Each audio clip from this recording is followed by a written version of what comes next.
Dear students, आज जो है आज के वीडियो में जो है हम ये जानेंगे कि जो है ऑक्सीकरण संख्या क्या होती है और कुछ ऑक्सीकरण संख्या ज्ञात करने के कुछ नियम हैं, उनके बारे में जो है आज हम अध्ययन करेंगे। तो सबसे पहले जानते हैं कि ऑक्सीकरण संख्या किसे कहते हैं या ऑक्सीडेशन नंबर होती क्या है कि कोई भी यौगिक हो, किसी भी यौगिक में तत्व के परमाणु पर जो आवेश होते हैं, किसी भी यौगिक में तत्व के जो परमाणु होते हैं उन पर जो आवेश होते हैं वो चाहे धन आवेश हो चाहे ऋण आवेश हो, यानी धन आवेश या ऋण आवेशों की संख्या को ही क्या कहा जाता है, ऑक्सीकरण संख्या कहा जाता है। जिस पर जितना आवेश होगा वही उसकी क्या होगी, ऑक्सीकरण संख्या होगी। जैसे एक एग्जांपल ले लेते हैं, जैसे NaCl है, NaCl, तो NaCl में जो है NaCl में Na यानी सोडियम की ऑक्सीकरण संख्या +1 होती है। सोडियम की ऑक्सीकरण संख्या कितनी होती है, +1 होती है। क्यों? क्योंकि सोडियम आयन पर जो है कैसा +1 का विद्युत आवेश होता है। ध्यान से सुनिएगा, हमने क्या बताया कि किसी यौगिक में तत्व के परमाणु पर उपस्थित धन या ऋण आवेशों की संख्या को ही ऑक्सीकरण संख्या कहा जाता है। जिस पर जितना आवेश होगा उसकी ऑक्सीकरण संख्या उतनी ही होगी। अब यहाँ सोडियम पर क्या है, +1 का आवेश होता है, तो इसकी ऑक्सीकरण संख्या क्या हो जाएगी, +1 हो जाएगी। इसी तरह से क्लोरीन की बात करें तो क्लोरीन की ऑक्सीकरण संख्या -1 होती है। क्यों? क्योंकि इस पर जो है माइनस का आवेश होता है। क्लोरीन पर कैसा आवेश होता है, माइनस का विद्युत आवेश होता है, इसीलिए क्लोरीन की ऑक्सीकरण संख्या -1 होती है। अच्छा, ऑक्सीकरण संख्या अब इसी तरह से जैसे क्षार धातुएं होती हैं, तो क्षार धातुएं हैं हमारी, जैसे लिथियम है, सोडियम है, पोटेशियम है, ये हमारी क्षार धातुएं हैं। तो आवत सारणी में जो क्षार धातुएं होती हैं, तो क्षार धातुओं की ऑक्सीकरण संख्या हमेशा याद रखिएगा +1 होती है। क्षार धातुओं की ऑक्सीकरण संख्या हमेशा +1 होती है। इसी के आगे क्षारीय मृदा धातुएं हैं, तो क्षारीय मृदा धातुएं में जैसे हमारा जो है कैल्शियम है, तो कैल्शियम है, और भी जो सेकेंड उपवर्ग के तत्व हैं जो क्षारीय मृदा धातुएं हैं, उनकी ऑक्सीकरण संख्या हमेशा क्या होगी, हमेशा +2 होगी। कितनी होगी, +2, क्योंकि जितना जिस पर आवेश होगा वही उसकी ऑक्सीकरण संख्या होगी। तो ऑक्सीकरण संख्या ज्ञात करने के कुछ नियम हैं। तो सबसे पहले हम जान लेते हैं कि मुक्त अवस्था में तत्व की ऑक्सीकरण संख्या 0 होती है। सबसे पहला जो रूल है ये कहता है कि मुक्त अवस्था में तत्व की ऑक्सीकरण संख्या क्या होती है, 0 होती है।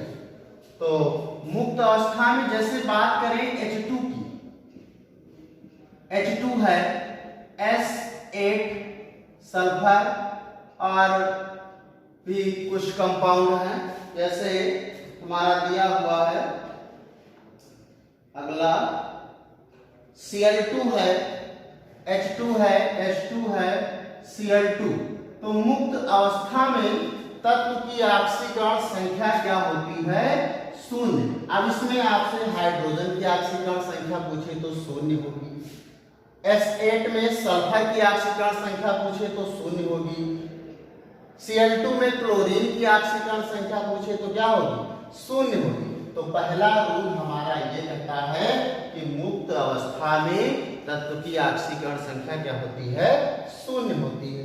आइए दूसरा रूल देखते हैं, क्या कहता है कि किसी आयन या मूलक की ऑक्सीकरण संख्या, वो चाहे कोई आयन हो या मूलक हो, उसकी आक्सीकरण संख्या उस पर जितना आवेश है, उस पर जितना आवेश है उसकी आक्सीकरण संख्या वही होगी, या यूं कहें कि आवेशों की संख्या के बराबर होती है। किसी आयन या मूलक की आक्सीकरण संख्या स्थित आवेशों की संख्या के बराबर होती है। जैसे यहाँ पर देखिए क्लोरीन के ऊपर जो है -1 का आवेश है, सल्फर के ऊपर -2 का आवेश है, सोडियम के ऊपर +1 का आवेश है, और मैग्नीशियम के ऊपर +2 का है, और एल्युमिनियम के ऊपर जो है +3 का आवेश है। तो अगर क्लोरीन की बात करें तो क्लोरीन की आक्सीकरण संख्या -1 हो जाएगी, सल्फर की आक्सीकरण संख्या -2 हो जाएगी, सोडियम की आक्सीकरण संख्या +1 हो जाएगी, मैग्नीशियम की आक्सीकरण संख्या +2 हो जाएगी, और इसी तरह एल्युमिनियम की आक्सीकरण संख्या +3 हो जाएगी। तो ये रूल नंबर 2 हमारा कि जितने आवेश होंगे उन आवेशों की संख्या के बराबर होगी हमारी आक्सीकरण संख्या, जिस पर जितना आवेश होगा उसकी आक्सीकरण संख्या उतनी ही होगी। तीसरा रूल ये कहता है कि प्रत्येक यौगिक की आक्सीकरण संख्या 0 होती है। वो किसी भी कंपाउंड की अगर बात करें तो उसकी आक्सीकरण संख्या हमेशा 0 होगी। क्या होगी? 0 होगी। या यौगिक में उपस्थित तत्वों की आक्सीकरण संख्याओं का कुल योग 0 होता है। जैसे एक यौगिक का अणु हमने मान लिया कि क्या है, AX/BY है, AX/BY है। तो अगर इस यौगिक की आक्सीकरण संख्या हमको निकालनी है तो क्या बताया इन्होंने, यौगिक में उपस्थित तत्वों की कुल आक्सीकरण संख्याओं का योग जो है वो क्या होगा, 0 होगा। तो AX/BY है, तो हम ये क्या करेंगे, ये X के कितने जो है परमाणु हैं, तो X इंटू उसके बाद इस तत्व की आक्सीकरण संख्या, तो X इंटू तत्व A की आक्सीकरण संख्या, फिर क्या बताया योग, तो इनका क्या करना है, इनका जोड़ करना है।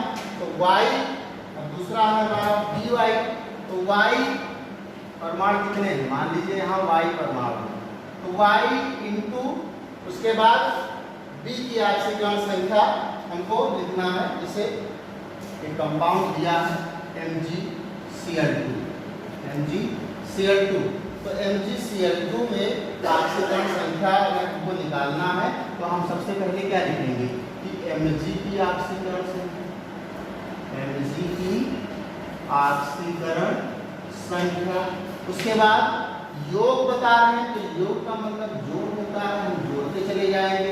अब क्लोरीन, यहाँ कितने क्लोरीन है, 2 क्लोरीन है, तो हम क्या कर देंगे 2 इंटू उसके बाद क्लोरीन की आक्सीकरण संख्या, क्लोरीन की आक्सीकरण संख्या बराबर बताएं क्या होता है, इनका योग जो है 0 होता है, तो बराबर 0। तो इस तरह से जो है ये लिखने का तरीका है। और अगले जो कुछ रूल और हैं, इनके 3-4 रूल, उनको जो है अगले वीडियो में बताएंगे, और जो है आक्सीकरण संख्या कैसे निकाली जाती है ये तरीका भी आप लोगों को बताएंगे।